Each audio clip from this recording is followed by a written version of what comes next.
guys, I am Crystal Sky, and today we're going to be reviewing the Prismacolor Premiere manga set. So there was a sale on these on Amazon. I got this pack for 24 bucks, which isn't bad, to be fair, for a manga set. It's got 12 art markers in it, and it's got a fair number of skin tones and such. It doesn't have a red, which my OC has red in it, so it was a little strange, but I like the color selection. I mean, there are some that are missing, but they touch everything pretty good. So here's the packaging here, and you just open them up here, and they're all sitting in there usually, but I took them out. And first, let's talk about opening the markers and why I might have this pair of pliers here.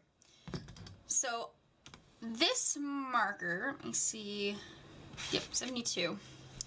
This marker I could not get open. I had a couple of people help me get it open. And my dad, who's very strong, had to use a set of pliers to get the caps off. I had trouble getting them open. I opened them and closed them several times. I'd say 5 or 6 times, and now I can open them with my hands. So now I can open them with my hands. But I had to open them like 6 or 7 times with a pair of pliers in order to get them open. So that's something you might want to, if you don't have a pair of pliers or you don't have a strong person to open them for you, they might be impossible to open.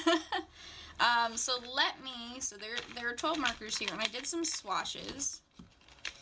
Of course, I didn't label the swatches because there are labeled swatches on the back. That's the piece I'm going to color.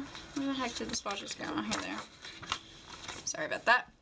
So I didn't really label the swatches, but the colors are pretty similar. Now, you can see that there's 2 pinkish skin colors here. There are not 2 pinkish colors in the marker set. So one of these is a pinkish skin color. Doesn't show on the label at all. 0% show. But the gray is a really nice tone. That's gray here, and I think the caps are actually a little bit off. You guys can see the cap versus the gray color there. So the caps are a little off. The brown is a little bit lighter. It looks like they're a little bit lighter all around, except for the orange, which is darker.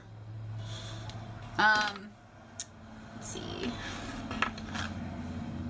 There are 2 purples in the set, but I don't think that there are 2 purples on the swatch list. So these are kind of the problems that you'll face when you pick up this set. Now, I'm going to be comparing it a little bit to other markers. This is a Copic sketch marker. It's eggshell. It's my favorite skin color. And we're working on a little bit of a board here, but you see how dark that comes out? The Prismacolors also come out that dark, so it's because of the render paper that I'm using. It's a type of marker paper. It's my favorite type of marker paper. And it comes out dark like that, and then you see as it's drying, it's getting lighter and lighter. Now, they all do that, right? So this is the blue.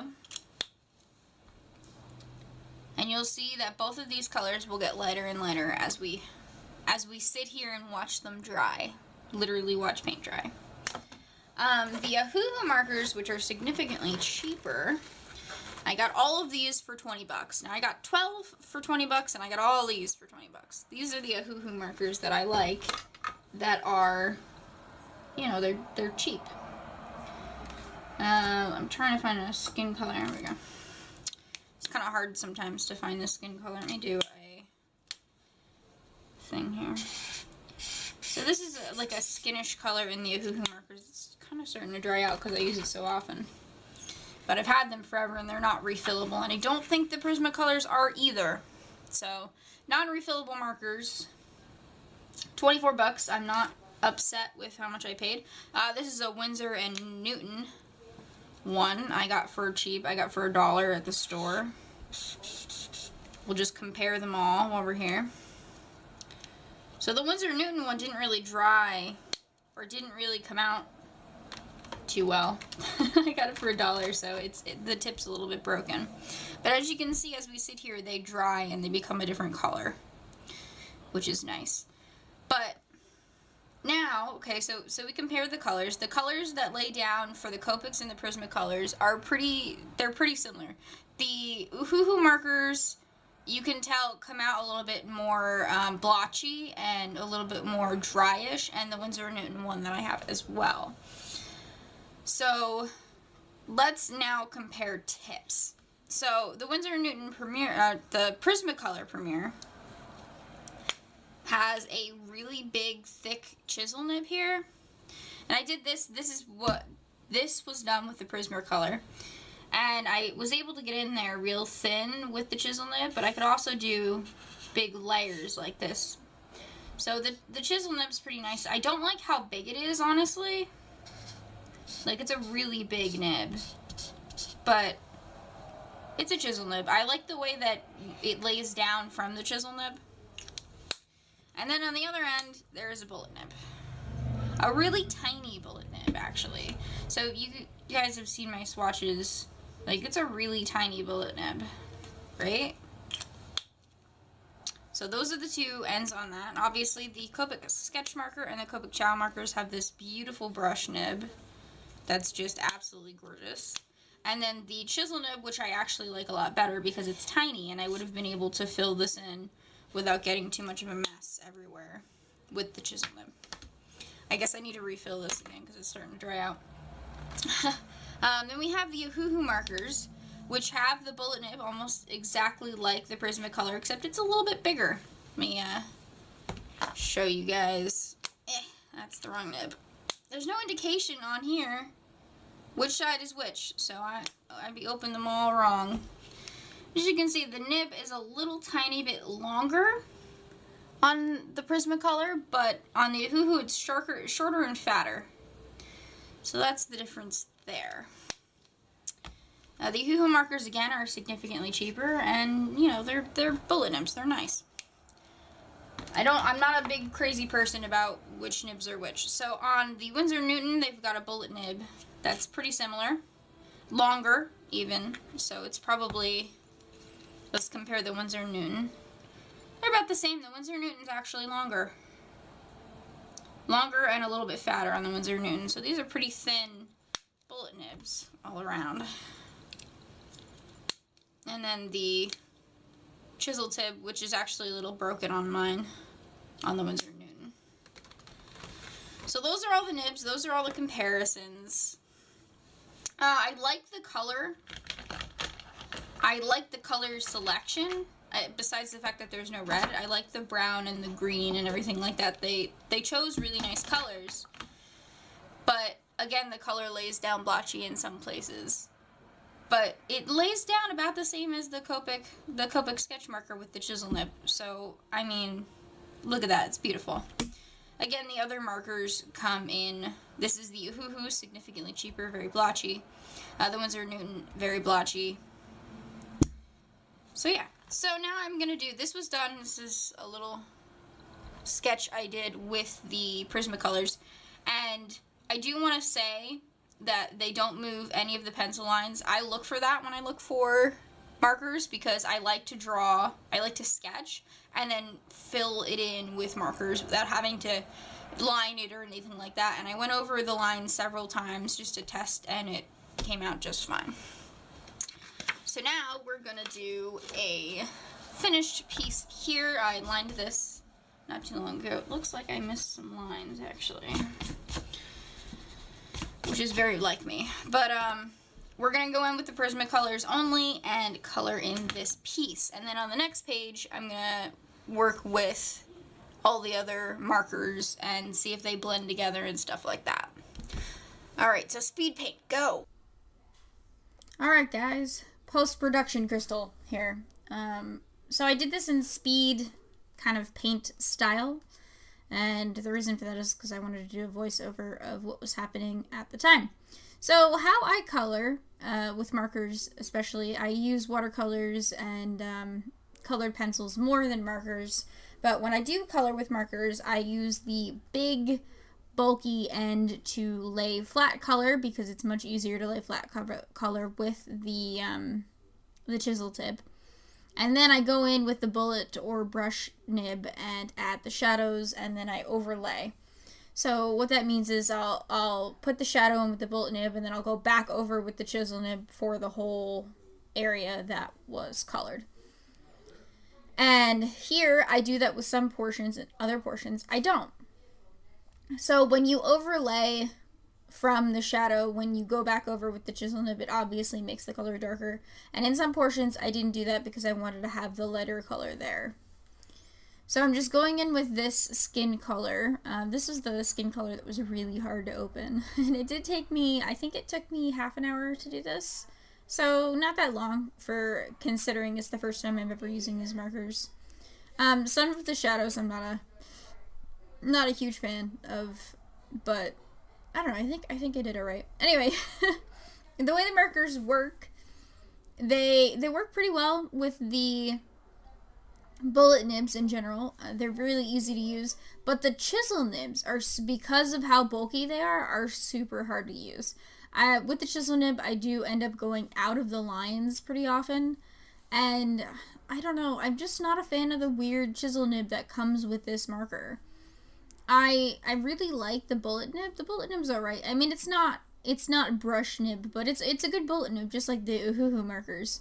But the chisel nib is just so huge, it's hard and really unwieldy.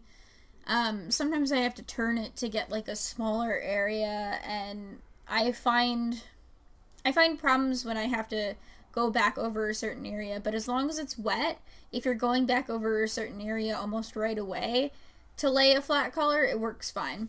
But I did end up going over the lines a little bit. My drawing really wasn't that small. I'm using the render sketch pad that you guys have seen me use all the time. So the notebook isn't really that small, and it was still, because the chisel nib is so big, too small. Like, if you want to use the chisel nib the way I use chisel nibs, I would suggest getting a notebook the size of Mount Kentucky.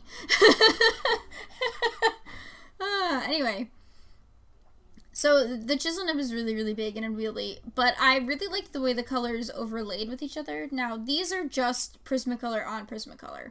And the way I did the hair in general, I like the brown color that they gave me. It really matches Naname's hairstyle. It's kind of like a reddish dark brown. And what I did here is I went in with the chisel nib here to lay the flat color. And then I went in with the bullet nib and added some texture, which is something that I like to do with markers. I do it all the time. And you can actually see the texture as soon as my hand gets out of the way. You can actually see that some of the texture lines did come up. Now, you will have to wait for everything to dry. It came up much more subtle than it looks right now. As you can see, it's wet right now.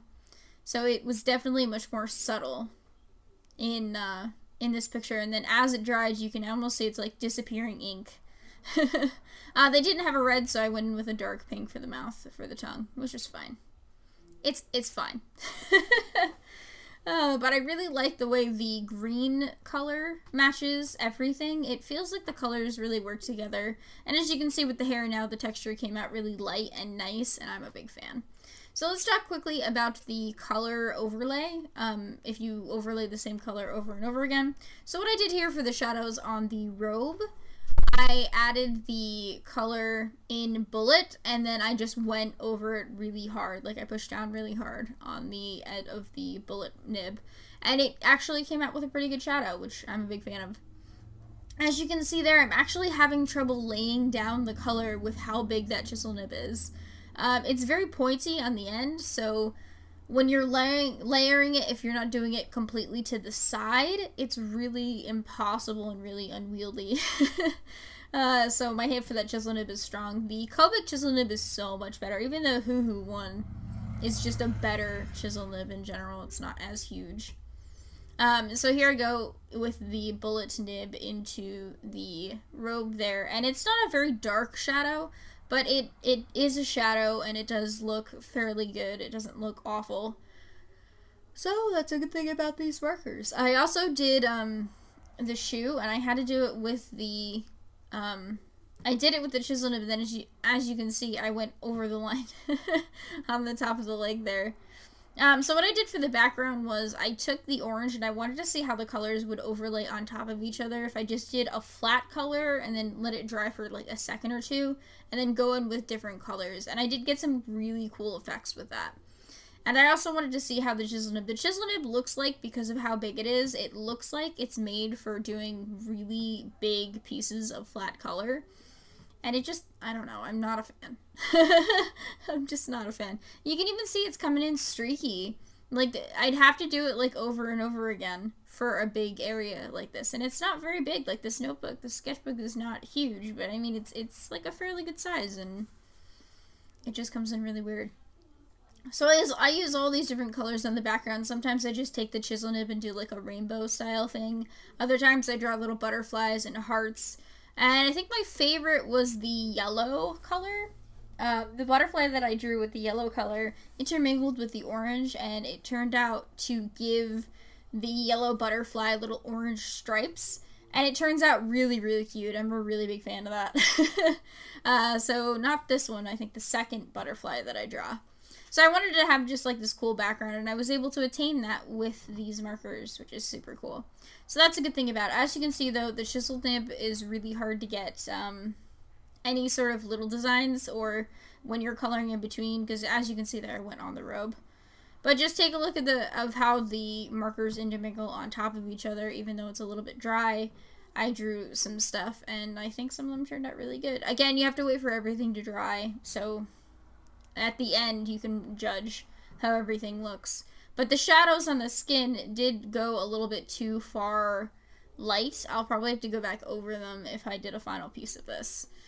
Anyway, guys, back to, I'm going to go over now, and I'm going to go into other markers and see how other markers like Ohuhu, Winsor & Newton, and Copic intermingle with this. I kind of had a graffiti style in the background, and I really like the way that turned out, actually.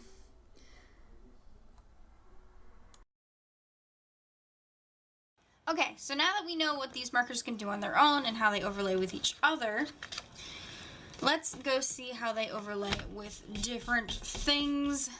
Specifically, where did it go now? That's what happens when your workspace is a mess. This tea is awesome, though. Anyway, okay. So this is my favorite skin tone, eggshell. We're just going to do a brush tip. And then, almost dropped my marker. And then we'll overlay it with a bullet shadow here. And see how that turns out. Now remember, you gotta wait for everything to dry. Let's do, I have some pretty lavender colors in this Ohuhu set. By mistake, really, because it's random. So let's see how these Ohuhu markers that lay like that lay with the bullet, kind of like a bluer purple, right? Just overlay that a little bit. Let's do multiple of this, because usually when I lay Ohuhu markers, I lay them repeatedly on top of each other. Oh, we have a doggy coming to visit us, don't worry about it. She's not gonna hop up on the table. She's not a cat, no matter how much she wants to be a cat. Okay, so that is that, and then let's do the orange. It's here somewhere, here it is. With the orange Winsor & Newton color. Now, Winsor & Newton, I have a very small sample of Winsor & Newton colors, but I'm not a fan of this one that I have. So let's see how that overlays with it.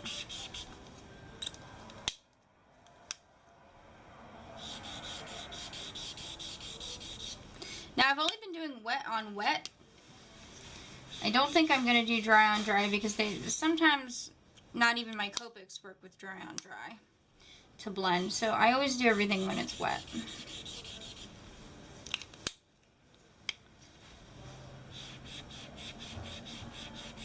Ugh, this Winsor & Newton nib is already like falling apart on me. You can see it there. coming down. Okay, so this is Copic with the Prismacolor, and I think they turned out pretty well. Look at the shadow on that. Pretty well. This is the Ohuhu with the Prismacolor, and again, they blended together pretty well. This is the Winsor & Newton with the Prismacolor, and what blended well, but my Winsor & Newton one is crappy, and it peeled up the paper a little bit. So they do blend together pretty well. And they work on top of pencil. This was Sakura brush pens, so of course, just like Copic's, they work with the Sakura brush pens. You gotta be careful on top of anything other than pencil and marker or fine liner, because they do bleed that, right? So that's my review. I like them, all in all. I mean, I paid 20 bucks for them, so that's fine. I mean, that's a pretty cheap set of markers. Besides the capping issue, I didn't really have any problems with them. The colors came out nice and juicy, and they look really nice on the paper. They can blend with my Copics and my Ohuhu markers, the two brands that I use the most, and I'm a fan of them. Now, over any other colors, such as over Copic markers, the Copic markers are more expensive, so it depends on what your price range is, right? So if you get these on sale, now Amazon says the list price for these is $77. Do not pay $77 for these. I don't know why Amazon says that's the list price, but they're wrong, because they're like 20-something dollars everywhere right now, and they're $21 on Blick. So I paid $3 extra for not having to pay for shipping, because I didn't have enough stuff to use for shipping. So there's that balance there. All in all, I really like them. I'm kind of disappointed in this set because it doesn't have a red. Again, red is one of the main character colors that I use. I drew Naname in a nice mauve color, which was fine with me. I like the set. I like the colors. It's probably worth $24. If you get Copics, if you can afford Copics, get Copics. If you can't afford these and you want to go for more colors, I do have some Copics in here, but these are much, I mean, look at how much more markers for 20 bucks you got. These Ohuhu markers work fine for beginners. That's the brand that I would recommend for beginners, definitely. Actually, I'm going to put my Prismacolors in here so I can keep all my markers together. The Ohuhu markers come with a bag. The Prismacolors do not. So there's that. But the color comes out nicer. So the Ohuhu markers go down really blotchy unless you really shade them together. And the Prismacolors come out nice from the Chisel Nib right away. So there's the trade-off there. I thank you guys so much for watching. Let's just finish this video up with me attempting to close this bag with all the markers in it. So if you're expanding your collection of markers and you want a big set of random markers, get the Ohuhu markers. If you want a upgraded, more professional set and they're on sale for $24, get the Prismacolors. And if you want the most professional set and you have the money, go for Copics. So that's my breakdown. Thank you guys so much for watching. And if you guys want to see the markers on different liners or something like that, let me know and I'll see you guys later.